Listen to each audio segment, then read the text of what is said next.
最近的俄罗斯网站上出现最多的一句话，应该要数中国哪里好玩了。为什么呢？因为2025年9月15日至2026年9月14日，中国对俄罗斯持普通护照人员正式开启了试行免签政策。也就是说，俄罗斯持普通护照人员来华经商、旅游、观光、探亲访友、交流访问，过境不超过30天可免办签证入境。而首批176名俄罗斯游客在9月15日一早就在黑河水运口岸旅检入境大厅旅游通道完成查验，顺利通关后开启了自己30天的中国免签之旅。大家好，欢迎来到星球热点，国家大事从不缺席，舆论场中抽丝剥茧，聚焦独家中国资讯。点赞订阅加小铃铛，带你用不一样的视角读懂中国故事。15日上午8时，有记者来到黑河口岸，在入境大厅内，海关和边检的安检人员正做着准备，几名黑河市民也提前来到安检口外，准备迎接来自俄罗斯的朋友。上午9时15分，俄罗斯游客乘坐国际商船抵达黑河口岸，在通过安检后顺利进入黑河。几位俄罗斯顾客提前预约了牙齿检查，我过来接他们。黑河市民周先生表示，他在一家口腔医院工作，今天在口岸迎接来自俄罗斯的6名顾客。他表示，这几人经常来医院看牙齿，对黑河比较熟悉。来自黑河市对岸俄罗斯布拉格维申斯克的莱拉告诉记者，因为听说中国对俄罗斯试行免签政策，她特意选择在免签首日的9月15日坐船到黑河市。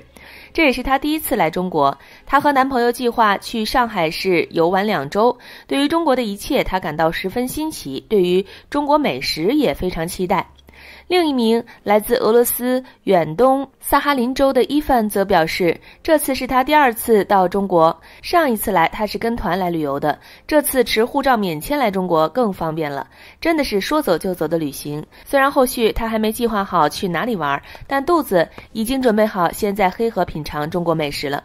据黑河市文化广电和旅游局推广营销科长李立言介绍，黑河与对岸的布拉格维申斯克是一江之隔的中俄双子城，两岸通航时间仅约5分钟，国际客船单程船票80元每人，往返船票160元每人。抵达黑河后，俄罗斯游客非常喜欢吃锅包肉、地三鲜等东北菜品。除此之外，黑河的早市和夜市也是俄罗斯游客的必打卡景点，而啤酒配包子、油条配咖啡也已经成了他们的必打卡美食。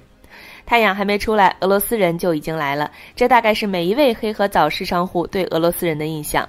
其实早在2023年8月，中俄就恢复了团体旅游免签政策。相比今年的免签，当时的免签协定主要面向团体旅游，虽然可以以免签停留21天，但全程需要有授权导游陪同。但即使这样，也让黑河的早市被俄罗斯人包圆了。只因为俄罗斯与黑河市的距离只有短短700米，中间仅仅隔着一条黑龙江，这哪里是出国，明明就是串门啊！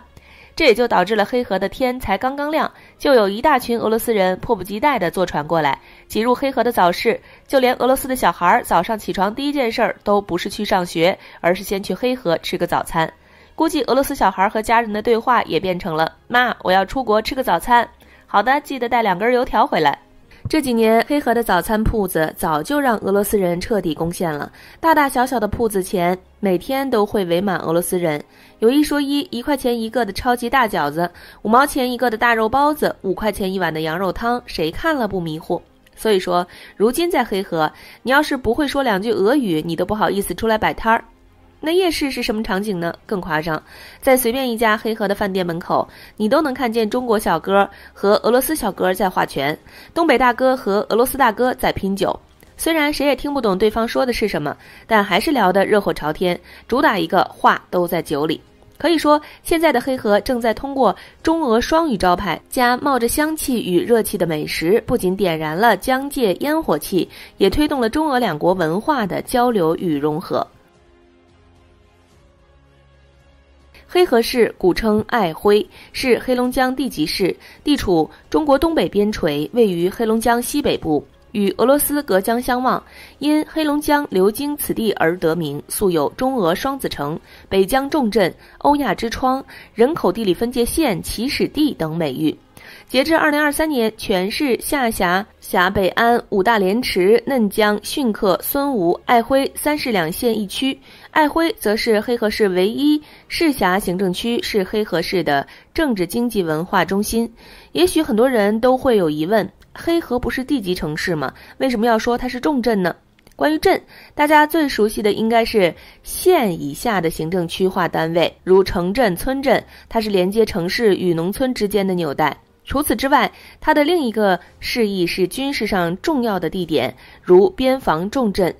作为中俄界江、黑龙江畔的边池要冲，黑河在对外关系中的作用和地位日益凸显。特别是在20世纪初黑河开埠后的10年间，俄国远东地区对外贸易需求量激增，日美德法等国纷纷在黑河建立商号。这一时期的黑河也因此被誉为万国商埠。从1858年签订爱辉条约起，中俄就有民间贸易和官方贸易，直到1931年日军侵占东北时中断。建国后，从1957年开始了中苏边境小额贸易，后因特殊年代再次中断过货。1982年1月，国务院批准恢复黑河口岸。1983年3月，中苏两国政府换文确认。从1986年7月开始，黑河口岸逐步进行省级地方贸易、边境易货贸易和国家贸易过货。1987年9月，黑河与布市恢复联通，西瓜换化肥的故事也成了改革开放后黑河对外开放的传奇。黑河市与俄罗斯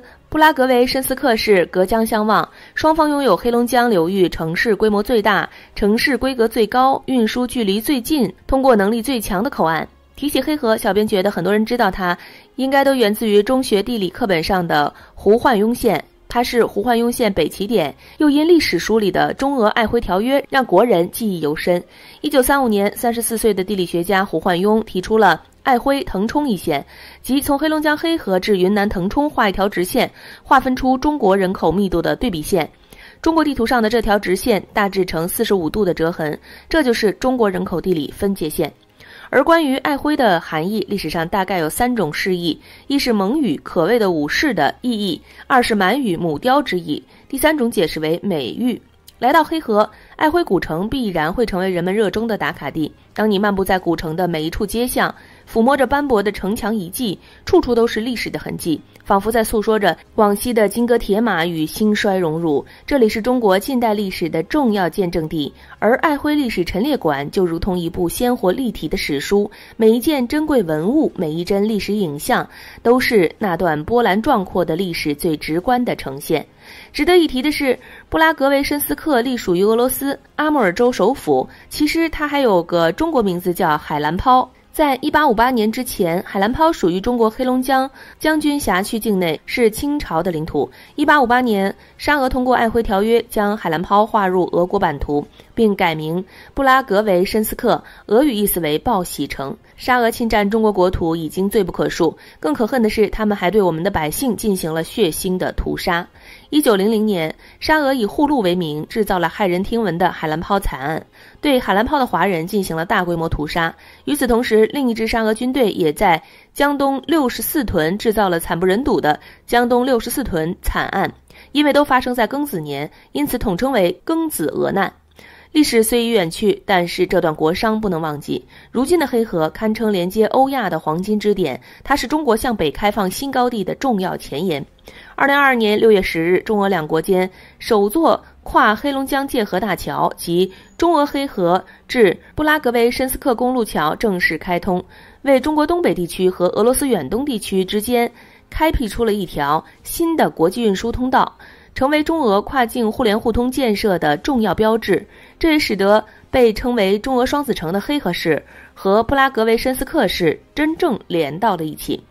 2019年7月，全球首条跨境跨江索道中俄跨境索道正式开工，建成后，黑河与俄罗斯布拉格维申斯克市将实现水陆空全方位联通。黑河口岸从跨境单一发展到如今的水陆空3级联动，一条条新的国际大通道不断拓展，既连通了世界，也点燃了黑河经济高质量发展的新引擎。如果有机会，大家不妨可以来这里感受一下火爆全网的国际大早市，品尝一次包子就酒的独创吃法，再体验一次快速便捷的出境游。还有那座醒目的母狮雕像以及中俄第192号界碑，他们日复一日静默矗立在黑龙江畔，以爱之名守护着这座边城。好了，今天的内容到这里就结束了。如果你喜欢小编的影片，还请大家多多点赞转发，让更多的人一起见证中国进步。关注我的频道，这样既能回顾往期视频，又不会错过之后的精彩内容。那我们下期节目不见不散。